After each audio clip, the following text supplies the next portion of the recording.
उत्तराखंड की चारधाम यात्रा का समापन जल्द ही होने वाला है। जी हां, गंगोत्री और केदारनाथ मंदिर के कपाट बंद किए जाएंगे।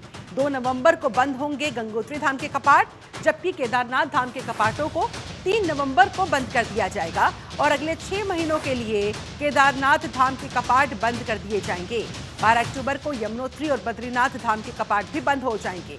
तो इस तरह से चारों धामों के कपाटों के बंद होने की तारीखें सामने आने के बाद अब फिलहाल श्रद्धालुओं का ये प्रयास है जल्द से जल्द कपाट बंद होने से पहले दर्शन कर लिए जाएं।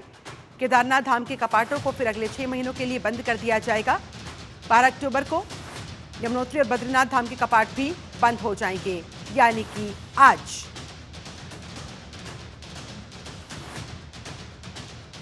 तो समापन के पड़ाव पर चारधाम यात्रा पहुंच चुकी है। उत्तराखंड के अंदर बड़ी संख्या में इस बार रिकॉर्ड तोड़ संख्या में इस बार श्रद्धालुओं ने वहां पर पहुंचकर दर्शन किए, पूजन किया और बीच में बरसाती सीजन के दौरान थोड़ी अड़चनें आने के बाद श्रद्धालुओं की संख्या में कमी ज़रूर देखी गई थी, लेकिन उसके बाद एक बार फिर से चारधाम यात्रा ने फिर अपना रंग दिखाया, अपने शबाब पर पहुंची और अब ये तारीखें भी सामने आ गई है चारधाम कपाटों के बंद होने की, जिनमें से 2 धामों के कपाट आज ही बंद हो जाएंगे। आज यानी कि 12 अक्टूबर को गंगोत्री और यमुनोत्री धाम के कपाट बंद कर दिए जाएंगे, जबकि केदारनाथ धाम के कपाट 3 नवंबर को बंद होंगे। ऐसे में अगले 6 महीनों के लिए, शीतकाल के लिए इन कपाटों को बंद रखने का फैसला हर साल ये परंपरा का हिस्सा। हरीश खैड़ा हमारे साथ फोन लाइन पर संवाददाता ज्यादा जानकारी के साथ इस समय जुड़ गए हैं। हरीश, 4 में से 2 धामों के कपाट तो आज ही बंद हो जाएंगे और बाकी के बाद में 2 तारीख और 3 तारीख को यानी कि नवंबर के महीने में। ऐसे में इसके मद्देनजर किस तरह की हलचल है वहां पर? देखिए, चारधाम यात्रा की बात करें तो चारधाम यात्रा की अब कपाट बंद होने की जो तिथि है वो अब तय होने लगी हैं।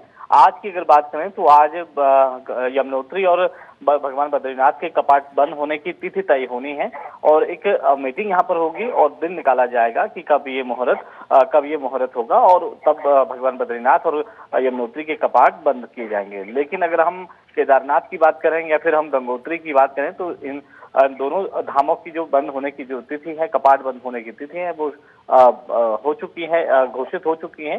3 नवंबर और 2 नवंबर को जो केदारनाथ की अगर बात करें तो केदारनाथ में 3 नवंबर को।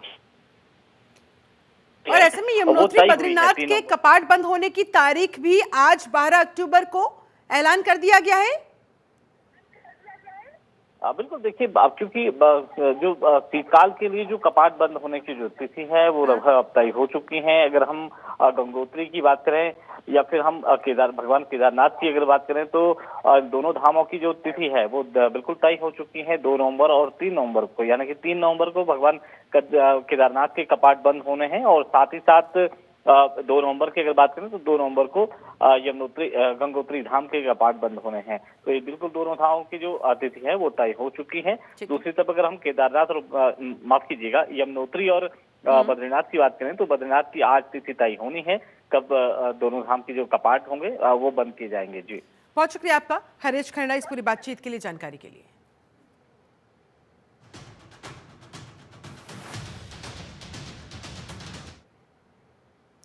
उधर देहरादून में 6 चौराहों पर जुलूस और रैली पर प्रतिबंध, जाम की समस्या को लेकर वहां पर प्रतिबंध लगाया गया है।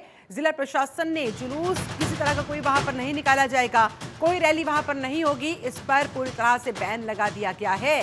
दरअसल वहां पर घंटाघर, गांधी पार्क, एशले हॉल चौक पर भी ये प्रतिबंध लगाया गया, क्योंकि जुलूस की वजह से, रैलियों की वजह से वहां पर कई किलोमीटर लंबा जाम लग जाता था। आम लोगों को परेशानियों का सामना करना पड़ता था।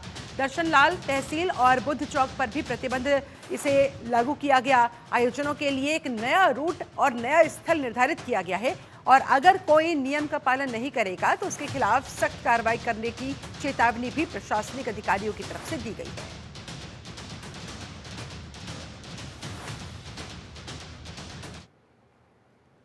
वहीं उत्तराखंड सरकार की ओर से उत्तर प्रदेश के प्रभावी नेता रघुराज प्रताप सिंह उर्फ राजा भैया की पत्नी भानवी सिंह के नाम से रजिस्ट्री जमीन को नैनीताल में जब्त कर लिया गया। दरअसल उत्तराखंड सरकार कृषि भूमि को बाहरी लोगों के अधिग्रहण से बचाने के लिए एक सख्त कानून पर विचार कर रही है। इसको देखते हुए नैनीताल के जिला प्रशासन ने उत्तर प्रदेश के नेता रघुराज प्रताप सिंह और राजा भैया की पत्नी उनकी रजिस्टर्ड जमीन इसके खिलाफ कार्रवाई की गई है। भानवी सिंह इस समय राजा भैया से अलग रह रही हैं। दोनों के बीच तलाक का केस भी चल रहा है। नैनीताल में उनकी आधा हेक्टेयर यानी कि 27.5 नाली से अधिक जमीन जब्त की गई है। वहीं राजस्व विभाग के एक अधिकारी ने कहा कि उत्तराखंड के कानून के मुताबिक कृषि के लिए खरीदी गई जमीन का इस्तेमाल 2 साल के अंदर अंदर उसी उद्देश्य के लिए किया जाना चाहिए था। उन्होंने कहा कि हमारे सर्वेक्षणों से पता लगा है, हमने जो सर्वे करवाए हैं उससे पता लगा है कि 2006 से इस जमीन पर कोई भी कृषि गतिविधि हुई ही नहीं, जिस वजह से हमें संपत्ति को सरकार को सौंपने की प्रक्रिया शुरू करनी पड़ी।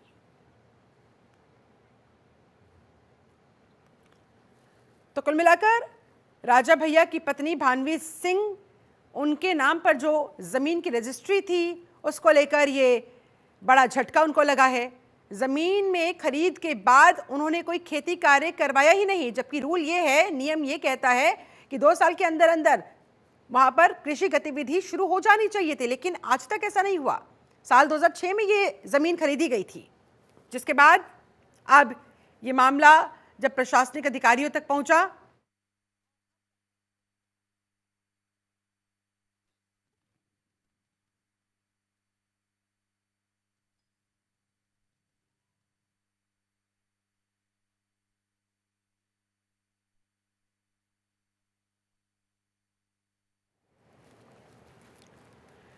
तो जमीन में खरीद के बाद भी खेती कार्य न कराए जाने की वजह से भानवी सिंह की इस जमीन को जब्त किया गया है।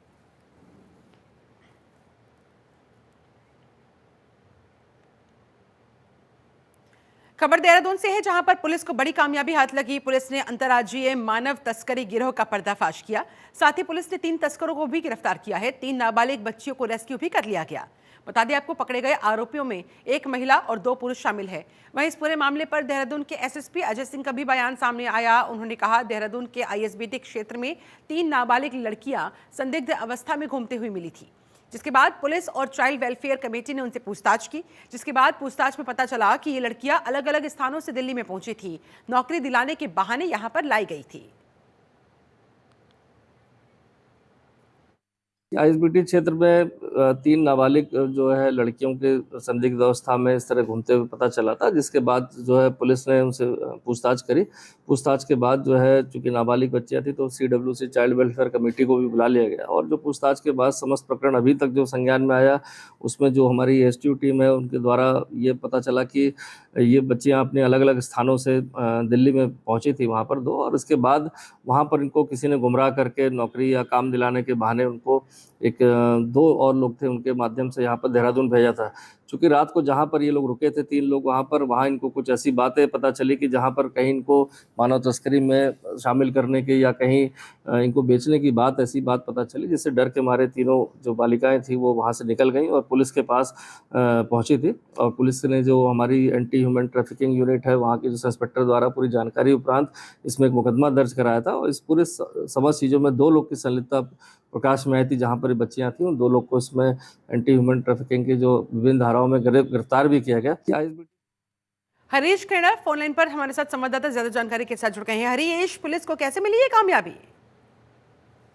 देखिए, बहुत बड़ी कामयाबी है शिल्पा। जिस तरह से मानव तस्करी का जो मामला है उत्तराखंड के तमाम जगहों पर चल रहा है, तो कहीं न कहीं जो इस समय जो तार जो मिले हैं, खासतौर पर हम देहरादून की अगर बात करें तो देहरादून क्षेत्र में जो आईएसबीटी के आसपास, क्योंकि जो लड़कियां हैं, उन जो नाबालिग लड़कियां हैं, उनके द्वारा ही इस पूरे मामले का खुलासा किया गया। और उन्होंने ही इस पर जो कमेटी है, जो चाइल्ड कमेटी है, उस पर कॉल किया था। और उसके बाद एक एफआईआर यहाँ पर दर्ज हुई थी आईएसबीटी चौकी में। उसके बाद इस पर एक्शन लिया गया। पुलिस ने एक टीम यहाँ पर गठित की, जिस वजह से जो नाबालिग जो लड़कियां हैं, 3 जो नाबालिग लड़कियां हैं, उनको अपने कब्जे में लिया है।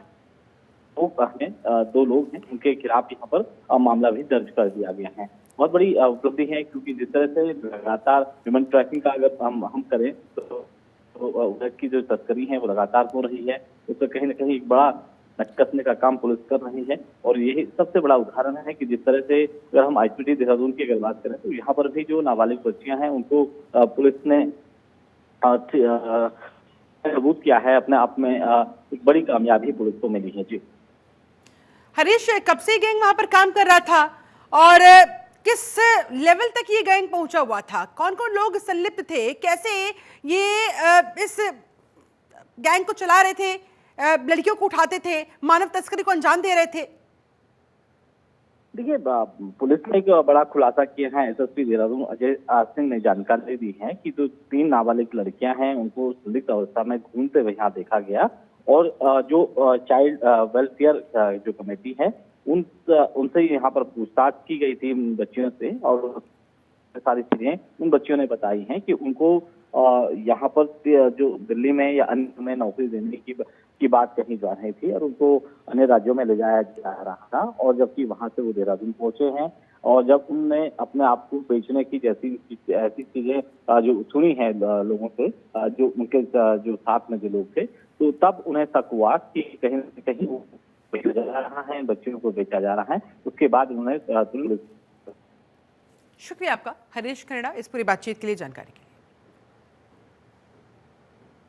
और अब खबर रुड़की से, जहां पर मुख्य अग्नि अधिकारी ने रुड़की फायर स्टेशन का निरीक्षण किया। इस दौरान फायर स्टेशन पर कई सारी खामियां मिली, जिसके बाद सीएफओ ने वहां पर फायरमैन की जमकर क्लास लगाई। बता दें, दशहरा त्योहार को लेकर सीएफओ अभिनव त्यागी ने वहां पर जाकर निरीक्षण किया था। सभी को अलर्ट रहने के निर्देश दिए थे ताकि घटना के इस दौरान समय पर वहां पर मौके पर पहुंचा जा सके, कहीं कोई डिले ना होने पाए। इस दौरान उन्होंने कहा कि त्योहारों के सीजन को लेकर शहर और देहात क्षेत्रों के सभी पटाखा व्यापारियों के साथ बैठक भी की जा रही है ताकि कहीं भी कोई भी हादसा ना होने पाए।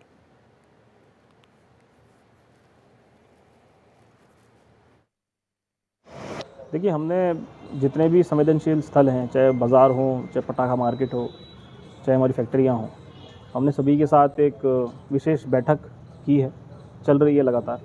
पटाखे वालों के साथ और मार्केट वालों के साथ हमारी हो चुकी है और जो भी संवेदनशील स्थल हमें लगते हैं, सभी के साथ बैठक की जा रही है। उनको बताया जा रहा है कि दिवाली के मद्देनज़र आपको कैसे और चीज़ें सुधारनी है, जो आपके यहाँ इक्विपमेंट है उनको कैसे आपको हेल्दी कंडीशन में रखना है, उनका चलाने का तरीका और सब चीज़ें उनको सिखाई जा रही हैं लगातार। साथ साथ ही आज निरीक्षण था रुड़की फायर स्टेशन का, तो अपने जवानों की तैयारी देखने में आया था। कुछ चीज़ें मुझे अच्छी लगी, कुछ चीज़ें अच्छी नहीं लगी हैं, वो बताया गया है इनको और ये सुधारेंगे उसको। और दिवाली के लिए फायर सर्विस पूर्णतः तैयार है।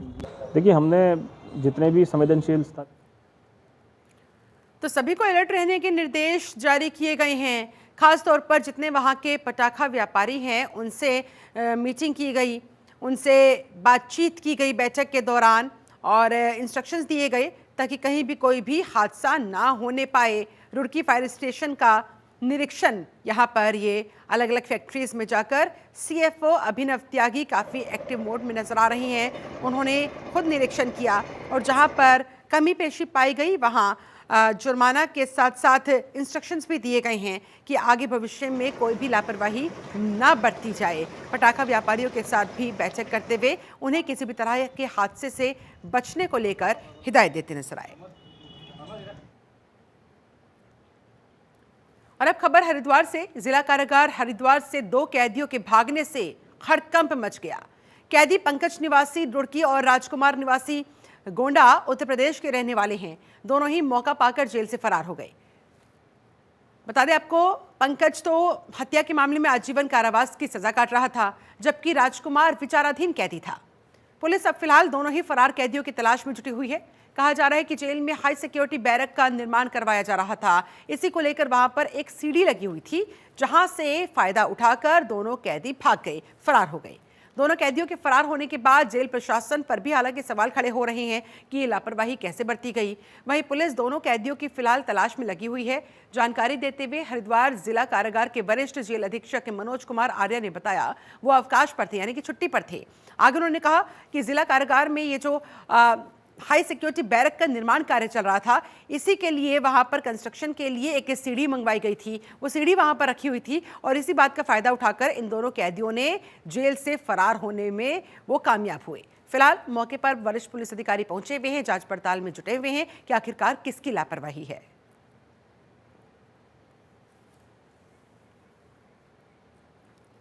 संजय पुंडी फोन लाइन पर हमारे साथ संवाददाता ज्यादा जानकारी के साथ जुड़ गए हैं। संजय, क्या कुछ पता लग पाया है अब तक इन दोनों फरार कैदियों के बारे में, और जेल प्रशासन की कैसी लापरवाही, खुद ही सीडी प्रोवाइड करवा दी भागने के लिए?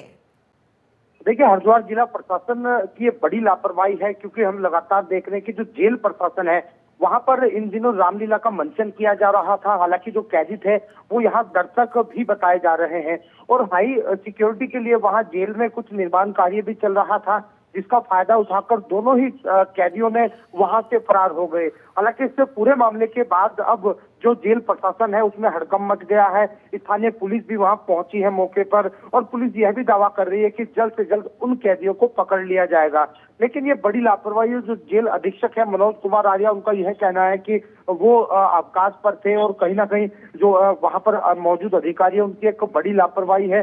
इसको देखते हुए अब लगातार आसपास के सीसीटीवी खंगाले जा रहे हैं, क्योंकि हमने देखा है कि वहां पर एक सीढ़ी लगी थी, सीढ़ी के माध्यम से वो दीवार कूदने में कामयाब हुए हैं, और कहा यह भी जा रहा है कि उन्हें जल्द से जल्द पकड़ लिया जाएगा। शिल्पा, पकड़ तो लिया जाएगा, लेकिन क्या जेल अधिकारियों के ऊपर भी गाज गिरेगी? क्या जांच अभी चली रही है कि किसकी लापरवाही थी, किसकी गलती थी, उसके बाद फिर उनके खिलाफ एक्शन लिया जाएगा ताकि भविष्य में ऐसा कुछ ना होने पाए? देखिए, वहां पर जो उच्च अधिकारी हैं वो पूरी जांच कर रहे हैं कि आखिर किसकी लापरवाही रही है, और इस पूरे मामले को देखते हुए जो स्थानीय पुलिस है वहां भी कहीं ना कहीं ये कह रही की बात कर रही है कि वो जल्द से जल्द पकड़ लिए जाएंगे। लेकिन इस पूरे मामले को अगर देखा जाए तो जो जेल प्रशासन है उसकी ये बड़ी लापरवाही है, क्योंकि अगर इस तरह से कैदी भाग जाते हैं तो कहीं ना कहीं एक जेल प्रशासन पर भी एक बड़े सवाल खड़े हो रहे हैं। बहुत शुक्रिया आपका संजय पुंडीर इस पूरी बातचीत के लिए, जानकारी के लिए। और अब खबर देहरादून से। राष्ट्रीय कृषि और ग्रामीण विकास बैंक यानी कि नाबार्ड कृषि और ग्रामीण विकास के लिए निरंतर प्रयास करता रहता है ताकि सेब और कीवी के काश्तकारों को बागवानी के प्रति प्रोत्साहित किया जा सके। इसी कड़ी में नाबार्ड की तरफ से आईटी पार्क स्थित क्षेत्रीय कार्यालय के अंदर सेब महोत्सव 1.0 का आयोजन किया गया। इस महोत्सव में सेब से लेकर कीवी, पहाड़ी खाद्य पदार्थों समेत कई उत्पादों का स्टॉल लगाया गया। इन स्टॉल्स पर पहाड़ी ऑर्गेनिक उत्पादों को लेकर लोगों में भारी उत्साह देखने को मिला।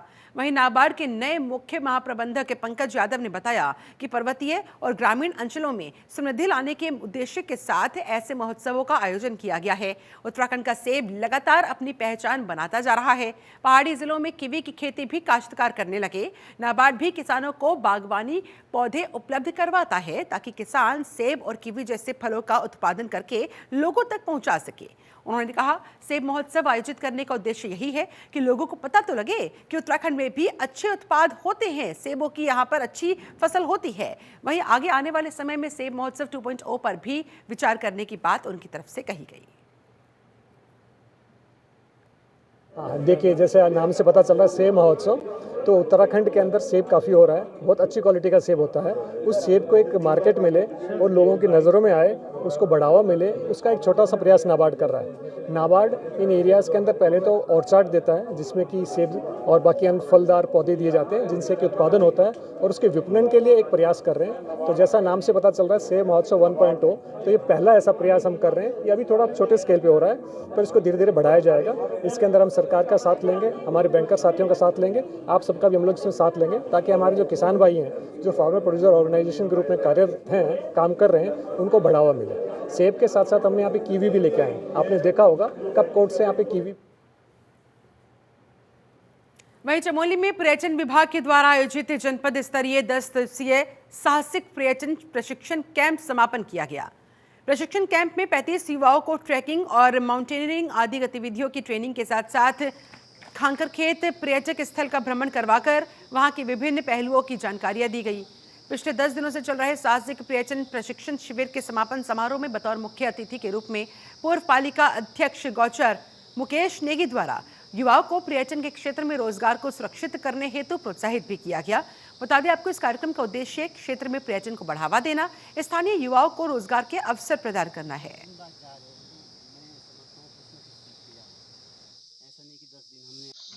साहसिक पर्यटन के क्षेत्र में आज ये हंसकोटी ग्राम सभा में आना हुआ। मैं धन्यवाद देना चाहूँगा पर्यटन विभाग का, उन्होंने यहाँ पर आने का मौका दिया। और हमारे इस क्षेत्र के जनप्रतिनिधि भाई देवराज रावत जी का, जिनके प्रयासों से ये कैंप यहाँ पर आयोजित किया गया। यहाँ पर आकर के बच्चों का जो फीडबैक मिला, बहुत अच्छा लगा।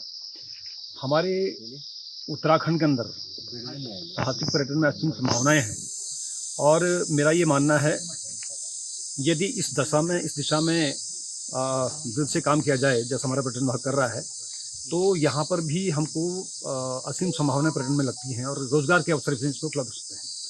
तो मेरा सरकार से आग्रह है कि और अधिक पर्यटन विभाग चमोली की तरफ से हमारे इस दूरस्थ क्षेत्र में गढ़ीगाड़ क्षेत्र में हंसकोटी में 10 दिवसीय शिविर लगाया गया, जिसमें हमारे जो पर्यटन में रुचि रखने वाले बच्चे हैं उनको 10 दिवसीय ट्रेनिंग दी गई, जिससे कि ये आने वाले समय में अपने भविष्य को पर्यटन से जोड़ते हुए अपने भविष्य को संवारने का काम करेंगे। और इस क्षेत्र में खांकर खेत एक बहुत ही बढ़िया पर्यटक स्थल के रूप में विकसित हो सकता है।